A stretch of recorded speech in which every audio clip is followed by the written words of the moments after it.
Great. Well, that's actually a good segue into the first thing I wanted to ask you, which is, and you're obviously aware of this, Appalachia is often stereotyped as being just about white people, yet you spent a large part of your career researching or writing about, well, essentially how it isn't, the history of Black people in Appalachia. I was wondering how you got started doing that, and, what led you to continue doing it throughout your career? Uh, um, my sense of identity and being linked to the region is in my very DNA. My great grandmother was born in uh, Southwest Virginia, far Southwest Virginia, in Pennington Gap. Oh, yeah, Which okay. is far west, southwest, down in Lee County. My grandmother on my father's side was born in Virginia City, which is in Wise County, Virginia. My father, who would be 100 years old this year, was born he'd be 105 rather. My father and his 11 siblings were born in Coburn, Virginia, in Wise County. My grandfather was a coal mountaineer. I've told many people, especially some of these newcomers who act like they invented the whole notion of Black people in Appalachia, they come up with all these new names, that that's all I ever knew. I have cousins who were born and raised in Beckley. One of them, after 30 years in the Marine Corps and another 10 years driving a truck in New York City, moved back to Beckley about 10, 12 years ago. He's 90 years old. So I never really paid people much attention. When I first went to college at the metropolitan city of Lexington in Kentucky, where I studied at University of Kentucky, and people would say to me, "I didn't know there were any Black people in that part in Harlan County." That's where I grew up. Me and my 8 siblings were born and raised in Harlan County. My mama was born and raised in Harlan County. My grandmother on mama's side migrated there from Georgia in 1918. And so, as you may know, the town I grew up in, Lynch, Kentucky, was a property owned by United States Steel, as they owned a company town in West Virginia called Gary. And Gary and Lynch were sister cities, and both of them were highly diverse spaces, as was, say, Keystone. So I used to laugh at people when I would say, man, I never really saw a lot of just white people, excuse the verb I'm using, until I went to Lexington, Kentucky. I called my mama immediately and said, Mom, there are no Black people around here at this place. And where I grew up, when I was born in the mid 40s, there were 12,000 people in Lynch, Kentucky alone. Wow. And about a fourth of them were Black people. And so I could go around the mountains, literally 90 miles in a circle, to Southwest Virginia, places like Appalachia, Big Stone Gap, Norton, Coburn, Stoneacre, all those coal camps. And then you could go into Southern West Virginia, as I mentioned earlier, Bluefield, Keystone, Beckley, where my cousins were, and into Kentucky, around Lynch and Benham and Jenkins and Harlan and Hazard and Pikeville and Pineville and Wheelwright and Whitesburg, or as my buddy Herbie at the Apple Shop calls it, Wattsburg.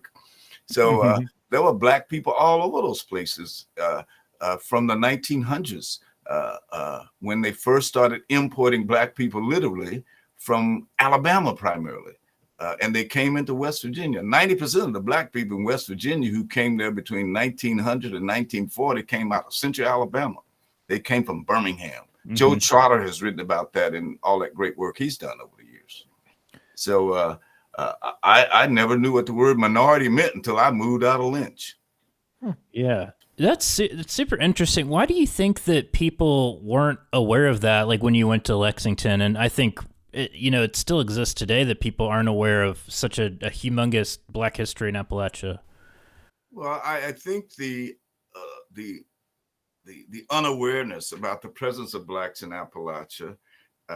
You guys know, for example, as far back as the John Henry legend around the Big Bend Tunnel, 800 Black people that they could count died building the Big Bend Tunnel. And that was a heck of a long time ago. And so a lot of those people were in a migration pattern at the end, I would say at the end of Reconstruction. We're still trying to reconstruct, as you know, but in the 1880s, thousands and thousands and thousands, and in fact, millions of Black people moved along the eastern seaboard, what we call the I-95 corridor. They moved from Florida, the Carolinas, Georgia, and Virginia, and they went into Washington, D.C., Baltimore, the 30th Street Station in Philadelphia, and into New York City and what we came to know as Harlem, Harlem, millions of them.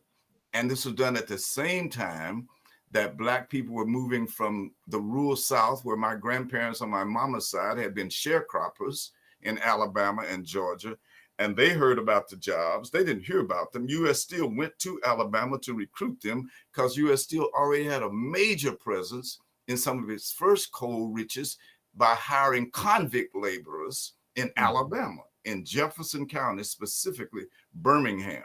U.S. Steel went and recruited them, and they bought them to Gary and to Welch and to Keystone and to my hometown. That's why I call mine the Harlan, Harlan, after the iconic name of my hometown, Harlan County. Everybody knows about Butcher Holler. But everything that's ever been put in the media until recently tended to show Appalachia as being a white space, as it were. And I mean, we all know that even in terms of the music that is considered white music in Appalachia, traditional Appalachian music, there's always been this Black presence of Black people in with the banjo, man. They taught the Carter family how to sing. So it's only been recently that we've seen people like Don Fleming and the Carolina Chocolate Drops, and folks know that they're Black country music people, and they've been there since the 1700s, 1800s easily.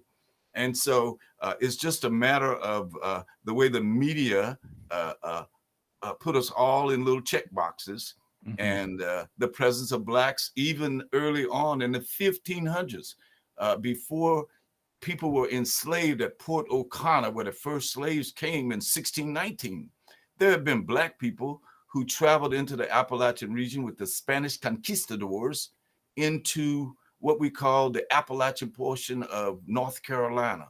There were Blacks on the Cherokee Reservation before it was a reservation. Wow. And in fact, several hundred Black people moved out to Oklahoma on the Trail of Tears. So we're just talking about history we don't study. And that's so terrible, because now we have some politicians who are calling for the total eradication of studying about race in America. Yeah. Well, we had a state senator in West Virginia just the other week say that racism was largely eradicated at the end of the Civil War, and that is a sitting state senator in the state of West Virginia. So, well, add that to sitting state senators in about 38 states right now. Oh, absolutely, absolutely. Yeah, it's happening everywhere. Why do you think? You kind of hinted at this? It sounds like part of the blame should be placed on the media for making us essentially think, like as I was growing up, I thought two things. One, there were no Black people in Appalachia, and if I went to any urban area, that was where I was going to find Black people only. Like I was not going to fit in there. Like those were the two things I was taught. Why do you think everything is whitewashed in Appalachia when it comes to the media and even, I mean, local politics, like Chuck was hinting at? Well, you know, that's odd in West Virginia, because it was the one state starting in the 1900s who has something called the Bureau of Negro Affairs as part of state government in West Virginia. They counted Black people. And one of the reasons why is that two of the most well-known African-Americans who ever lived, perhaps the most powerful African-American, including people like Malcolm X or Martin Luther King and Barack Obama, was a West Virginian named Booker T. Washington. You know, I mean, Booker T. Washington was a heck of a statesman. And then there was Carter G. Woodson out of Huntington, who came up with Black History Month in 1926. And he had come out of Canton, Virginia, moved up to Huntington with his father, who was a coal miner, up around in central West Virginia. And then Carter G. Woodson went to Berea College, the only interracial college in the South. In 1855 was Berea College, where I worked at for many years. And Woodson graduated from Berea in 1903. And then he founded the Association for the Study of African American Life and History. And he was the one who coined the phrase and the movement called African American History Month. And he said, I want this to be a space in February between the birthdays of Abraham Lincoln and Frederick Douglass, so that we can begin to take notice of the contributions of African Americans to American civilization. So we all know that of all the studies that we can do in our curriculum from first grade to graduate school, the most important one is history, because a doctor has to study the history of medicine. A physicist has to study the history of the study of physics. But we don't do our children a great service in studying the history of history, if you will. Now, in my life, I went for my first 11 years of school to a place called the Lynch Colored School. Those words are etched into the concrete on the building that still stands a walking distance from my house, the Lynch Colored School. They had colored schools throughout West Virginia. They were called Rosenwald schools. And we didn't have to worry about February for Black History Month, because we were taught that on a daily basis. Here's where you come from. Here's what you do. You walk through the hallways and you saw these photographs of, Black historical figures all the way back to Africa. I saw it every day of my life. And then they integrated the schools and they threw out all of the Black stuff, as it were. Yeah. That's a chapter I have in my book called Black Folk Done Lost Their Stuff. And sometimes, man, assimilation, accommodation, integration, you name it, adaptation. How many white folks from the mountains of the South intentionally lost their dialect and the way they talked because the way Appalachians talked was associated with ignorance. The stereotypes of white folks in the mountains of the South were second only to the stereotypes of Black people in the South. I have a chapter called Between Sambo and Jethro, and Ellie Mae and Willie Mae. Yeah. Go ahead. Keep going. No, sir, you go right ahead. Well, I'll let you finish your point, because there was a question I wanted to ask that was in relation to that. So I saw this. I'm stealing phrasing from Berea magazine, where I read part of a review of your book. I've also been reading it as well, and it's fantastic, and I highly recommend it. They were talking about how you describe the culture as uniquely Appalachian, but with a sense of double marginalization, and I love that term. The people reside within subcategories and subgroups. So there's both Black and Appalachian, separated and isolated from local whites who themselves were separated and isolated from mainstream America. So I'm wondering if you could kind of break that down for us, and I know that this goes into the history you talk about in your book, but so what you're basically saying is, so there's a marginalized group of Appalachians that are white people, but then within that marginalized group, there's a double marginalized group of Black Appalachians. Mm-hmm. Yeah, precisely. About 35 years ago, I helped to edit with a West Virginian from Ekman. His name is Ed Cabell. And Ed and I put a book out in 1985 called Blacks in Appalachia. It was an anthology. And Ed wrote many years ago an article called Black Invisibility in Appalachia, right? And so we took off from there. Now, to the specifics of the marginalization, W.E. Du Bois, more than 100 years ago, in 1903, I think it was, or at least maybe it was 1905, he wrote a book called The Souls of Black Folk. And in that book, he talked about the dual consciousness of the American Negro. I'm a Negro, I'm an African, but I'm also an American. And these two warring souls are in one body. And you got a coping mechanism that lets you know, I am an American, but there are some provisos. There are some differences in my status as an American citizen that are based solely on my race. And I think that you just said it yourself, Chuck, that white Appalachians have always been beset with being America's other white people. You remember a book in 1965, maybe by a guy named Michael Harrington. It was called The Other America. He wrote it right after Harry Carter published "Night Comes to the Cumberlands." When Lyndon Baines Johnson, when he sat on a porch in Inez, Kentucky, or maybe it was in Martin, Kentucky, Martin County. But anyway, that's how the Appalachian Regional Commission got its start, because they essentially said there are some white people in America living in the most horrendous conditions. They are economically quite behind the rest of the mainstream. They have pipes that run out of their houses into the creek. They're isolated because you can't get from Ashland, Kentucky to Washington, D.C., except to go through West Virginia. Back before there was an Interstate 64, it would take you 10 hours to get to D.C. You guys grew up there, you know that. So that the ARC came along and did a lot for the infrastructure. But for some reason, white Appalachians are still fighting through the stereotypes of their marginalization, which J.D. Vance blamed on them. Yeah. Did he not? He 100% did. Yep. Yeah. He did. So that's that dual marginalization. So we say, even I don't do demographic analysis anymore. I don't spend my time anymore as a sociologist with a doctorate from Notre Dame. I don't spend my time anymore doing work on Appalachian Black people with statistical analysis and correlational analysis and statistical packages for the social sciences so that you can see the facts. I've been with people for 40 years listening to their stories, and they can tell you in downtown Keystone what the deal is much better than, as Muriel Rukeyser wrote a poem once, and she said in this, life is made up of stories and not molecules, right? I love And that. so Yeah.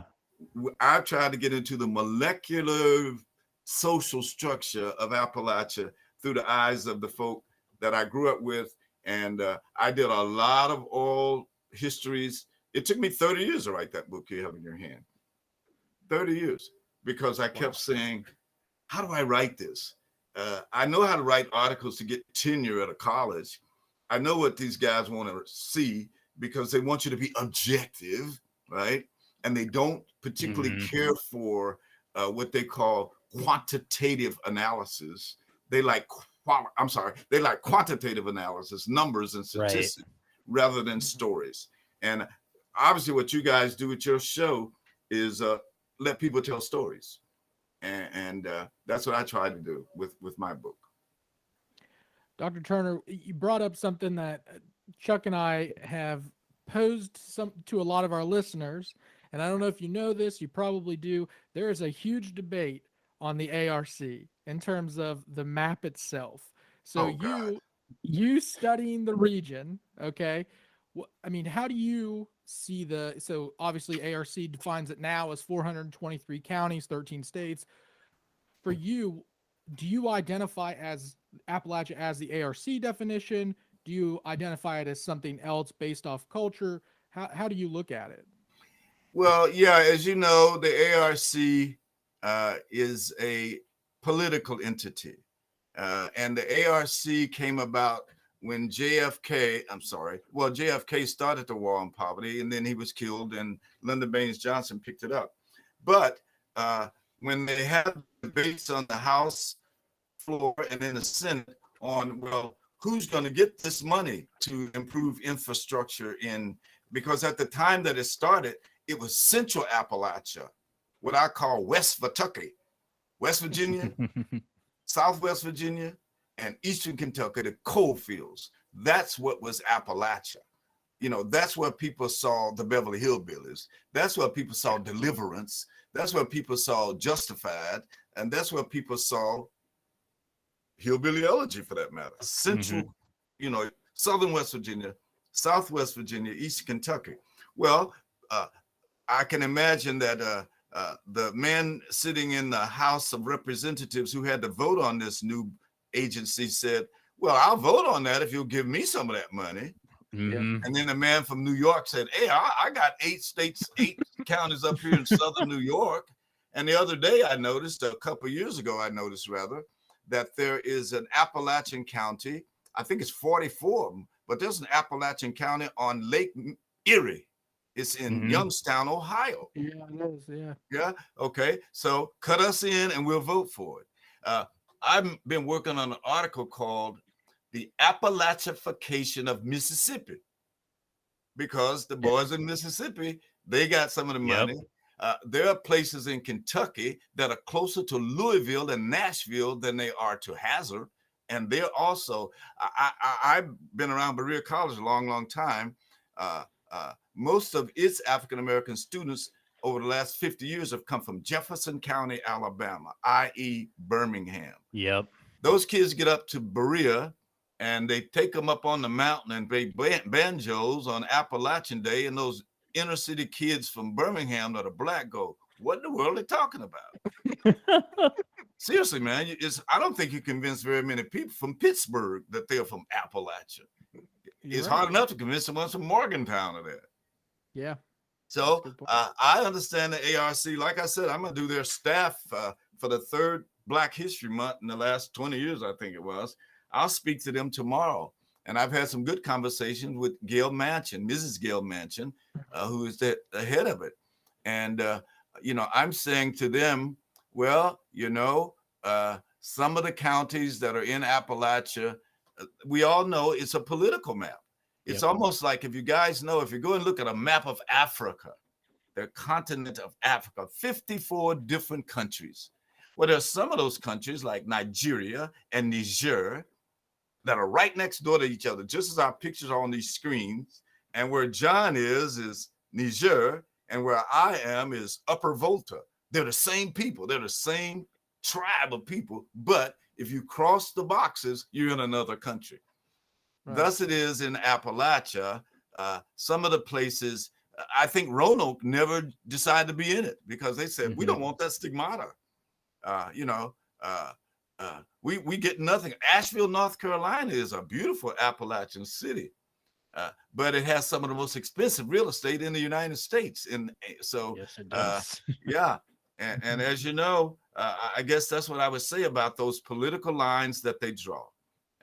And y'all know right now, just last week, the Supreme Court affirmed the redrawing of district maps in Alabama that took all the black people out and put them in one blue spot. That's the same way they drew Appalachia up. Same way. You're shaking your head, Chuck. Well, no, it reminds me of a lot of other congressional maps that I've seen where it was very deliberate how they drew black people out. In particular, the congressional map for Tennessee, where if you take a look at Shelby County, where Memphis is, and how those districts are drawn, it's very deliberate to pack all the black people into one district and not have any diversity. Yeah, it's all about political power. I tell people all the time that I grew up in Kentucky. I always knew that it was a conservative red state. But then I moved to Texas 10 years ago. And man, Texas is Kentucky on steroids.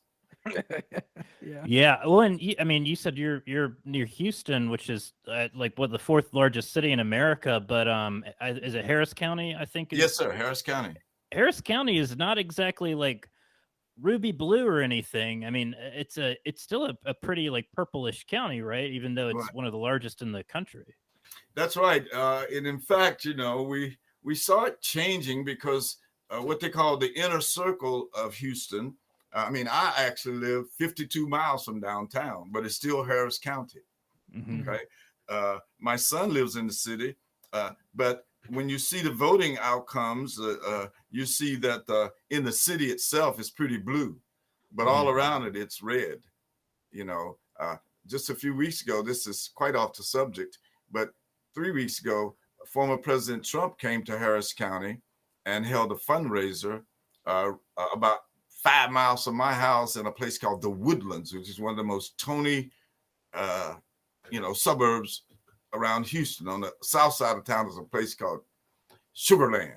So Sugarland and Woodland were developed by the same company 50 or 60 years ago. But the former President Trump was able to have a fundraiser, and Governor Abbott, and they all got there, and people paid, I read, $100,000 a piece to take pictures with President Trump. and they had 14,000 people out that night. Oh my God, that's Wow. I could think of a lot better things to do with $100,000. I'll just say that. But Well, I might add, when the election was over back in 2016, I guess it was, most of the pundits and people like J.D. Vance made it seem as though the massive conservative voting out of West Kentucky, that turned the tables for President Trump, when in fact it was wealthy, white, college-educated females in Palo Alto and suburban Boston and suburban Washington who voted him in, and they wanted to say it was the yahoos in West Kentucky, and I'm saying we can't get a break. Nope, they use us as a scapegoat, even though we have Right. very, very little electoral power compared to all of the places that you've mentioned. There you go. So just to kind of close this out, you have a lot of really like compelling stories in your book, and I've really enjoyed reading it. In fact, I wish that I had a book of my family and the history where I'm from to read, which would be really incredible. But I'm wondering, like, as Alec Taylor told me, nobody could write a book about your family and your region except you. That's a good point. Yeah. When you took those words to heart, I'm wondering, like, what do you hope others get out of this book? Sir? What do you hope that other people who read this book, what do you hope they get out of it? I hope immediately they'll see the universality of this story, and I also hope that they will see that the conditions of Black people in coal towns in Appalachia and the conditions of white people in coal towns in Appalachia were matching. They were parallel stories. And I hope that they will notice that I didn't make a big point about racism, except to, certain things that were just so glaring, but that I hope I was able to point out that folks in my hometown, I think folks in Keystone and Welch and Parkersburg, and you name it, even those out there in that big town where that mansion is in West Virginia. What's the name of that place that everybody used to go to visit? I think the governor lives there or something. Greenbrier. Black folks have to build that place, and there's still a whole bunch of their families still around there. And I think that they would, as I try to say, Appalachia has been globalized to the extent that everybody is Appalachian when you consider the factors and the elements about culture and society that I try to write about. And that, we are no ectoplasms in somebody's mind, and we're breathing, living human beings, and they don't want to leave home and go to Detroit no more. And because there's no Detroit to go to anymore. So West Virginians and everybody in West Kentucky is going to have to figure out, how do we stay here at home? Because that's what Big John did. I'm sure he could have moved like we did. But the fact of the matter is, I'm so glad that smart, assertive, intelligent young people are staying home and staking their ground and saying, this is the new Appalachia. And that's why I hope there will be another renaissance. I don't know what economy will undergird it. Ecotourism is nice, but we got to get a little bit more than, owning a kayaking outfit. We got to find ways for people to make the kind of money, or at least equivalent living wages, that they became so accustomed to. People like my brother, who went to high school and went in the coal mine. And when he left the coal mine, he was making a lot of money. And then all that's gone. There are no Black coal miners or white coal miners in my town anymore, my hometown. And so we got to see where Harlan County will emerge in the new economy. Absolutely. I completely agree.